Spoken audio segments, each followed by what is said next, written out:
This episode of the Tom Retro Chronicle is brought to you by the song called Lights by the artist called Donnie Drost. To check out more PodSafe music, check out dig.ccmixter.org. Yeah, boy. A 1, a 2, a 3, 4, 5. It is the Tom Retro Chronicle with your host called Tom Retro. Looking good, baby! Tom Retro is also known as the Retro Guy and has a very interesting angle on things like sports, music, movies, books, and pretty much mostly life. He has a WordPress account, a very funny Twitter account, and overall a very interesting guy. Yeah. And also has very interesting interviews like me, Arnold Schwarzenegger, yeah. So let's head it to our very own very special host called Tom Retro.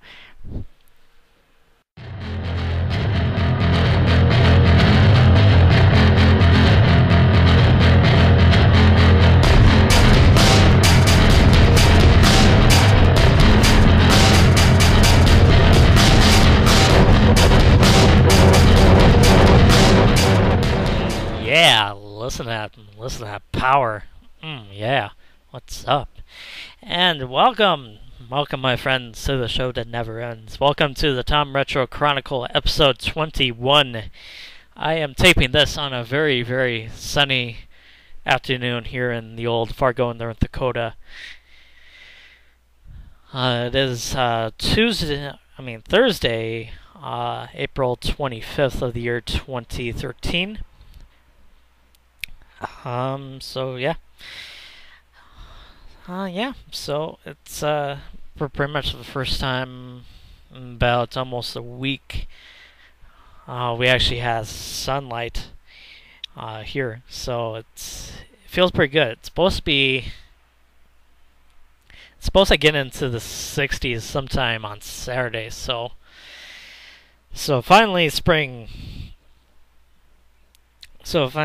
decides to show up, and boom, pretty much it happens pretty much in late April, which pretty much by that time, pretty much all the snow is gone, and so far pretty much this year it hasn't been like that at all, so it's going to be pretty interesting to see spring start up so late into the year. But anyway, in terms of show content, for this episode, I have the NFL draft is coming up later tonight. Pretty much first round coverage is going to be on NFL Network and ESPN for those who do not have NFL Network. So pretty much the first round is going to be on tonight, and rounds 2 and 3 will be on tomorrow, and then 4 through 7 is going to be on Saturday. So pretty interesting stuff going on with the draft. So I'll be talking about that pretty much. And then I'm going to be doing a little bit of some Alma Mater tales. So definitely get excited for those two topics. So let's get started with that first topic. So the NFL draft, pretty much one of the best days of the football calendar year, or American football, as I would like to call it. It's in terms of most drafts, this year's draft hasn't been really built on more of the quarterbacks, the skill position players like the wide receivers, tight ends, quarterbacks specifically. So, unlike last year's draft, this one's lacking in pretty much in quarterback class. So, but what I think this draft does include heavily on is if you're looking for offensive line, defensive line help. Pretty much this draft is pretty much the one for you. Pretty much the reason for that is I don't really know. I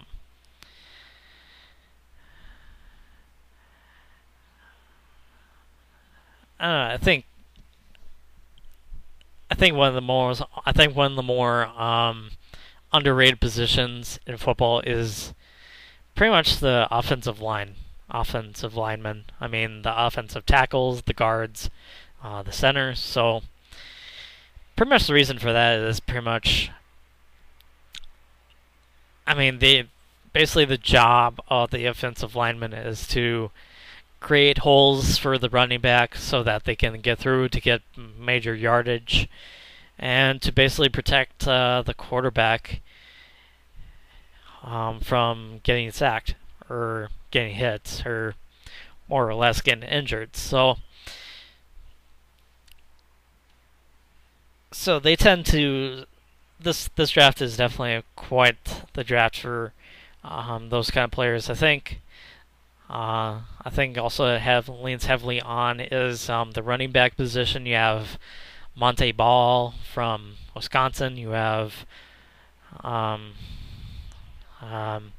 that running back from Alabama, Eddie Lacy. I couldn't think of his name for like a split second, but yeah, you have Lacy from Alabama, and then you have the running back from South Carolina. So can't remember his name either, but so I think those type of positions will be definitely will get drafted quite the most in this draft. I mean, there is still decent QB draft class coming in out of this year's draft. Matt Barkley, I'm not sure. I don't know. I'm not really sure much about Matt Barkley. He really has history pretty much all against him. I mean, USC quarterbacks have improved themselves to be quite the stars in the league. Certainly you had Mark Sanchez, who, I mean, during the early part of his early pro career, he took his team to AFC championships, and you could probably say that, the only reason why Sanchez took those teams to the AFC championships was that of his defense, and certainly you could make the case for that. But I mean, you can still have a great defense, but you have to have a pretty decent offense to carry some of the load off of your defense. So I don't know. To say that defense wins championships, it's a pretty true fact. I will agree, but you have to have some offense incorporated, to your system. So it kind of matters. So anyway, so yeah. Then you have Geno Smith from West Virginia, who was pretty much one of the highly touted quarterbacks coming into this QB draft class. I'm not sure if he's going to go early first round, but I think he could possibly go late second round, late first round. Excuse me. I don't know. To me, it kind of seems like more of a system quarterback when he was at West Virginia, and I think with the right situation, with Geno, I think he could be quite the starter for some football team, given the chance that he gets a good couple of years under the belt, who learns from the veteran, who learns how to control games, how to throw in clutch situations. So I don't know.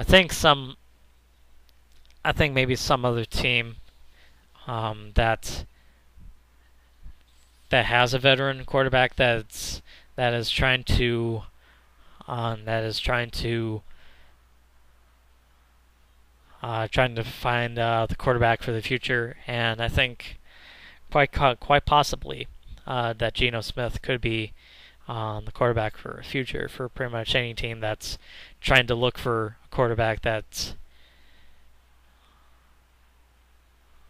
is trying to look for a quarterback for the future who is a veteran. So, um, I don't know. I think with him, if he was put into a different situation where he was pushed to be the starter um, to make quick decisions against pretty much his will, I don't know. I think he could go. I think he could go early first round. I don't know if he's a number one pick, but he could be possibly a top 10 pick, pretty much, if you think about it, but he could possibly be late first round pick. So,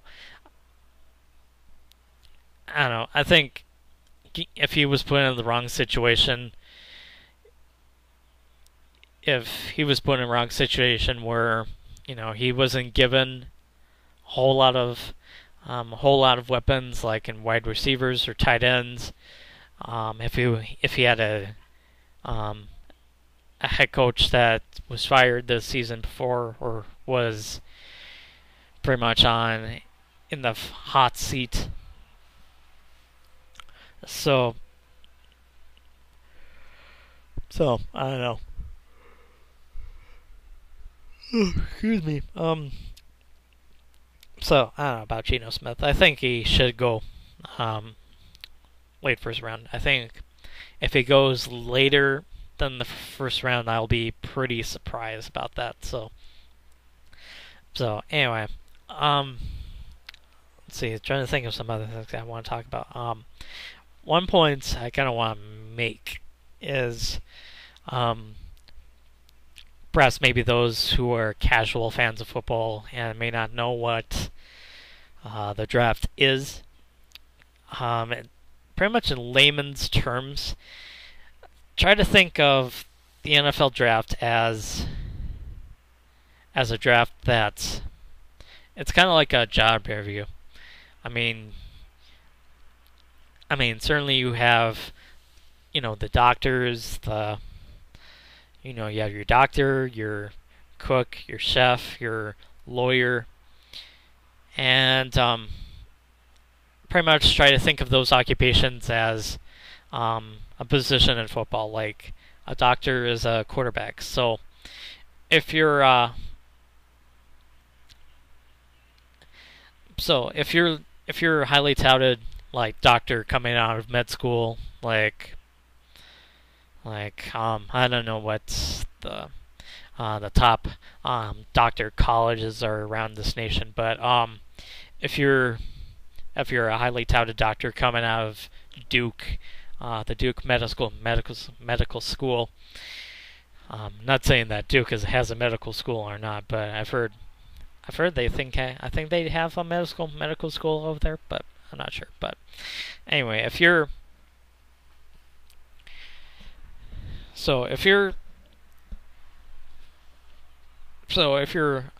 a medical student coming out of Duke University, and you're pretty much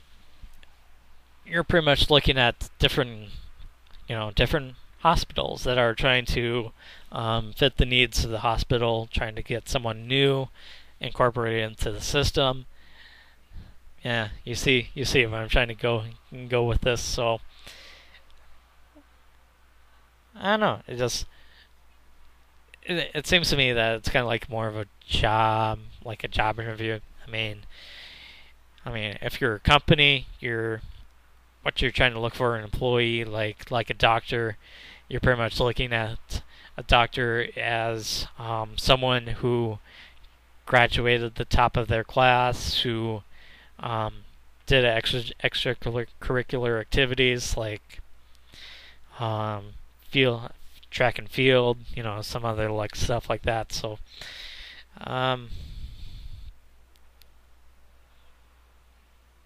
and pretty much just try to incorporate them into their systems. So, essentially, that's what really the draft is. There's that certain unknown part to it, say that you were a lawyer coming out of Harvard, who pretty much maybe ended up getting decent grades in college. Some of the papers, the court documents that you worked with, supposed client, didn't work out. You plagiarized. So there is quite a bit of risk to that in hiring a new, fresh out of college employee. But there is also pretty much a high risk in trying to draft a position player like a wide receiver that had a little bit of trouble in college, like who got misdemeanors, got arrested quite a few times. So there is that risk. So essentially, it's just pretty much an unknown. That's really what the draft is.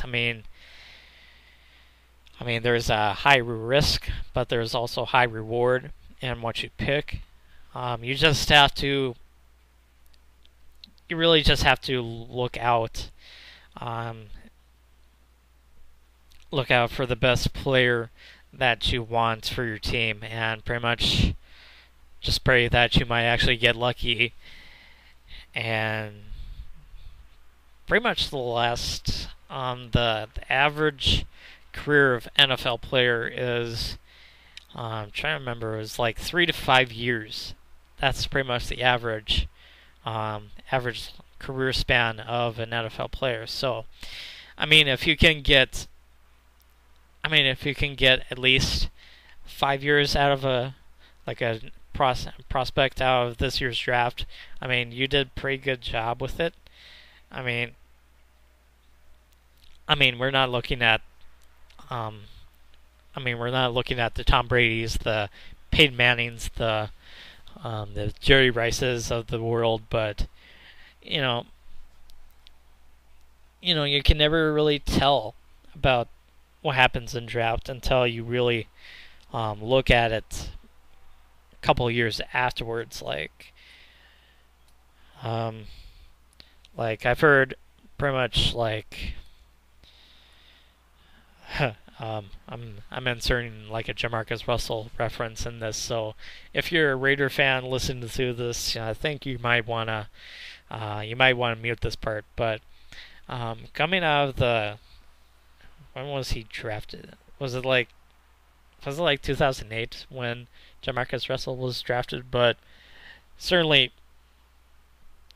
during that time, when Jamarcus Russell was drafted to the Raiders, certainly people thought, hey, this guy could be a good player for the Raiders. He would be quite possibly a starter for the next 10 years, and pretty much ended up being quite the bust.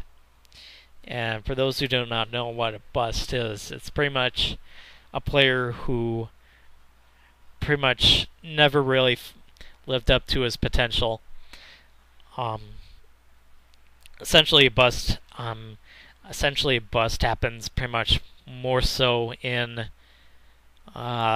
pretty much in the early rounds, the first round. But pretty much, I still believe that Ryan Leaf is still the most the biggest bust in NFL draft history. I mean, he was drafted number one by the Chargers, and pretty much it took that team quite a few years to get back to relevancy. So, and even during that 1998 draft, the Colts selected Peyton Manning at the number 2 slot. So, pretty much, so it was pretty much pretty lucky. Pretty much Peyton Manning got pretty lucky in that. So, and no, it's another thing with the draft is it's an exact science. You know, it's it's so unpredictable. I mean, you could say so many good things about a player, and perhaps maybe like a couple years later they end up getting arrested. They end up getting released by a team, and pretty much you don't hear from them for the rest of pretty much the rest of their life. So, so I don't know. That's just more my take on the NFL draft. So the NFL draft. So the NFL draft pretty much starts pretty much around sometime around 6, pretty much around 6 o'clock my time, I think.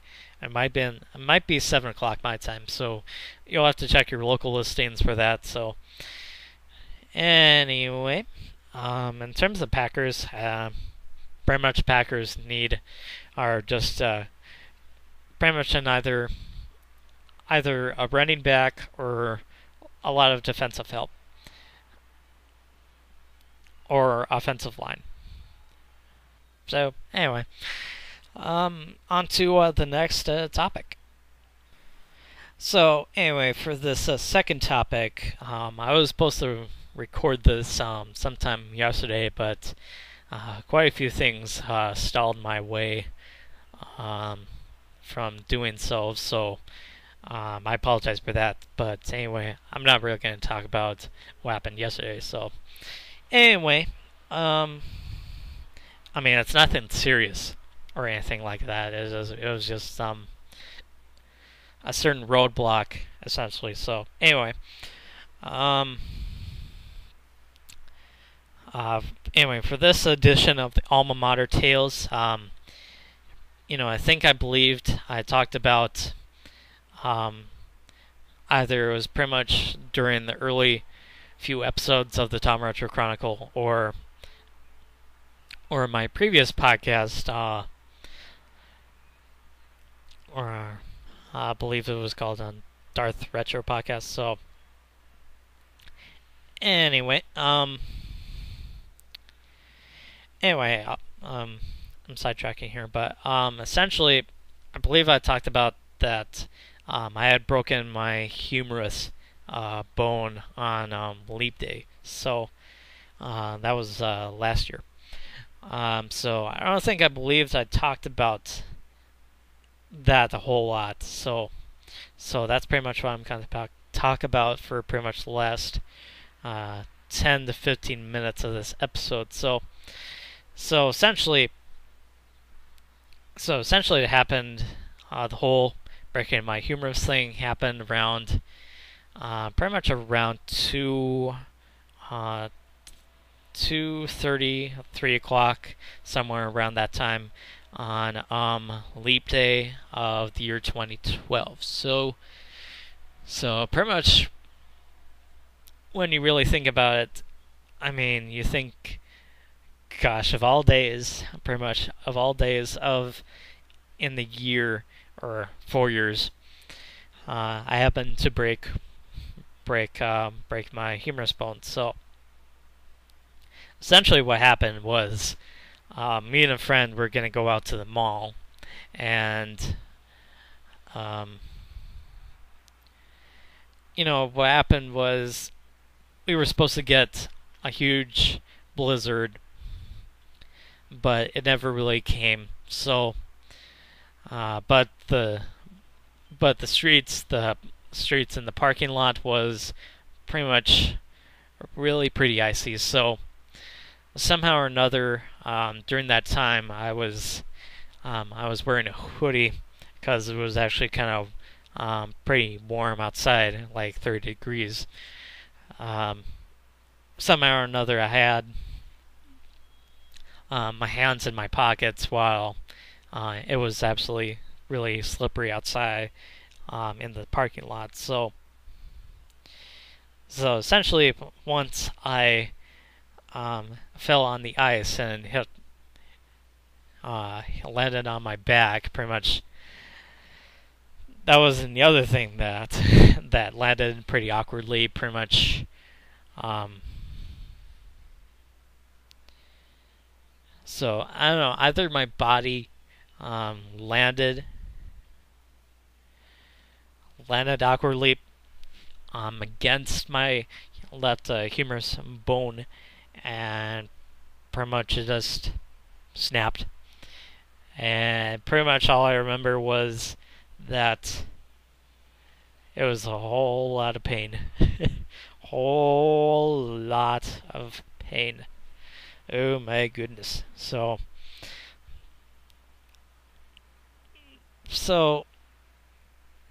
pretty much afterwards, after quite a bit of coaxing to try to take me to the hospital. So essentially, we reached the hospital and I get checked into the ER, and then I spend pretty much what felt like forever. Pretty much ended up lasting for about a good 5 to 6 hours in the ER. If it felt like not really that much so, but it felt like forever. Anyway, pretty much once the doctor came in to the room that I was in, pretty much he told me that that it would take about at least 6 to 8 weeks for it to heal, and I pretty much felt like, oh boy. I don't know if I felt like it was the end of the world or anything like that, but certainly I dealt with pretty much the stages of grief, pretty much, and all that span from once I got the news from the X-ray that I had broken my humerus bone, and pretty much within about a good 3 hours span, I pretty much dealt with the whole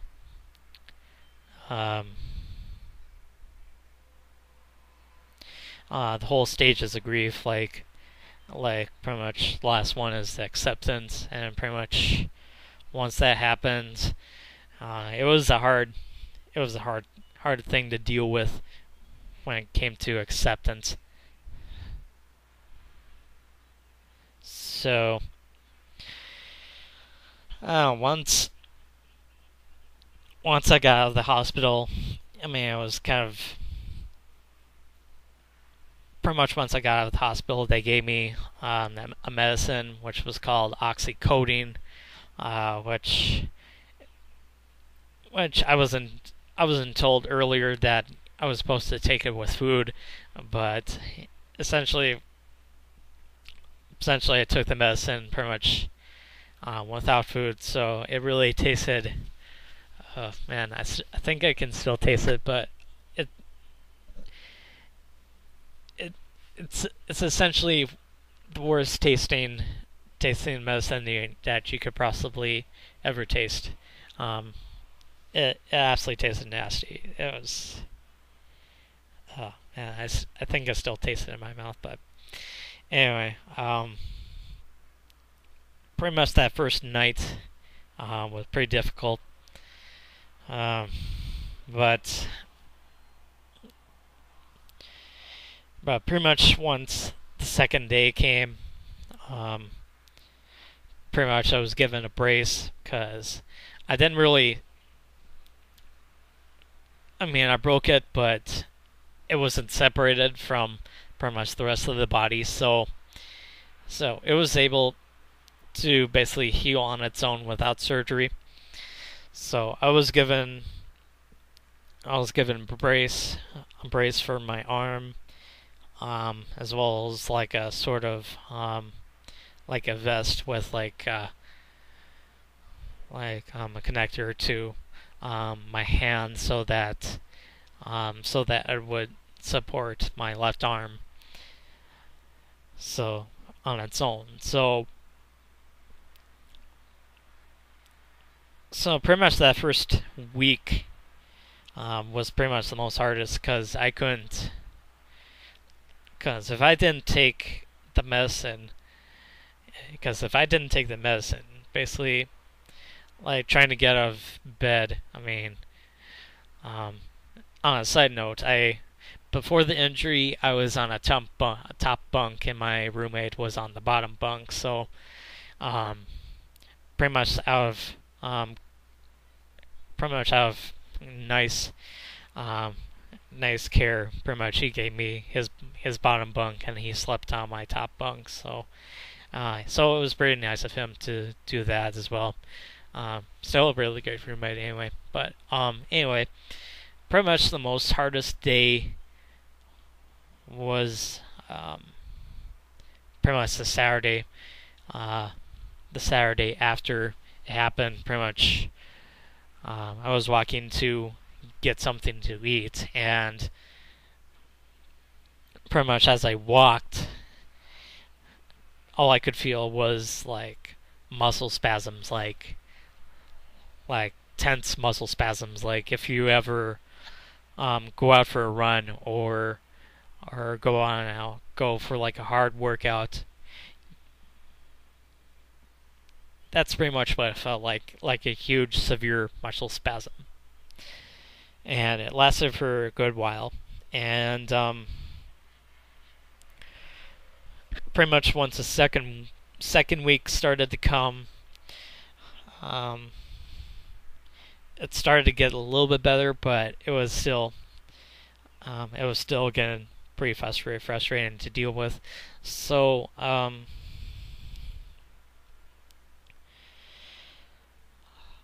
so pretty much on the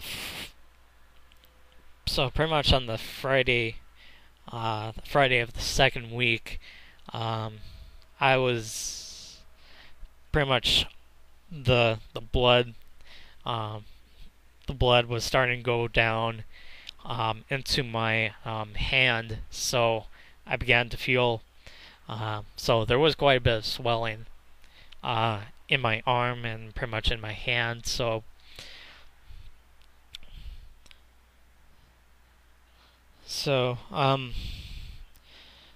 pretty much on that Friday, I pretty much looked like crap. I had taken a shower before, pretty much on the Tuesday, and pretty much on that Friday, I looked like crap. So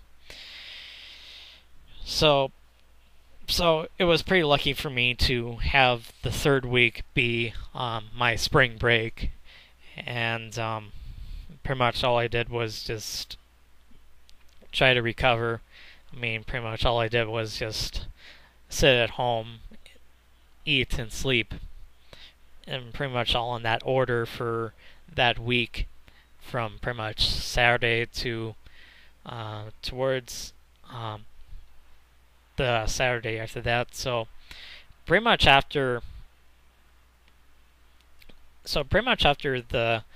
spring break of that year, pretty much got better. I didn't really feel all that much pain.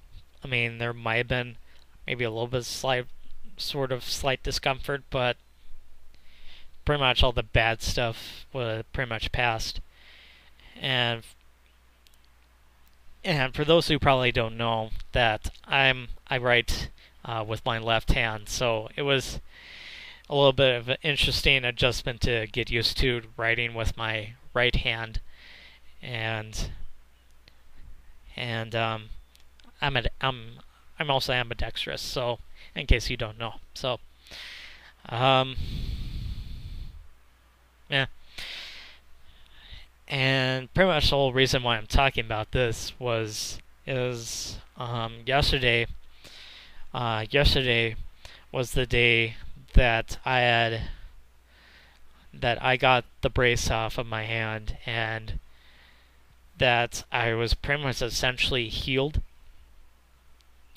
from the injuries. So what was supposed to last for about a good maybe a couple more weeks, I thought turned out to be, it ended pretty much short of 2 months to the day that I broken it. So it was pretty lucky for me to get that off. I felt free of it. Like I could continue. I felt that I could get back to where I was before the injury, and I felt good about it. I felt relieved. I felt free from it. I didn't feel the need that I was supposed to depend on other people to get where I wanted to go. I mean, I could support myself. So pretty much a year ago yesterday was the day that I got that freedom, and it felt so good after hearing my orthopedist say that, I think today is the day that I think we can be able to take that brace off. So, I mean, I still couldn't lift heavy things to a certain degree, but pretty much once a couple months happened after the brace was taken off, pretty much I was able to lift certain heavy things. So it was pretty good, and I think it turned out for the better. So essentially, I'm not trying to get any sympathy out of it. I mean, I know plenty of people who have had worse injuries than I have had. So I'm not trying to say that I deserve sympathy. I'm just telling a little bit of a story. So anyway, I think this will do for this episode of the Tom Retro Chronicle. I'm gonna probably I'm thinking about trying to do another episode sometime next week, maybe on Saturday, maybe not Saturday. I'm going a little bit more ahead of myself, but maybe Wednesday next week I think about trying to do another episode. So definitely stay tuned for that. Anyway, thanks for listening to the Tom Retro Chronicle, episode 21, and I will probably see you all sometime next week. Laters. Peace.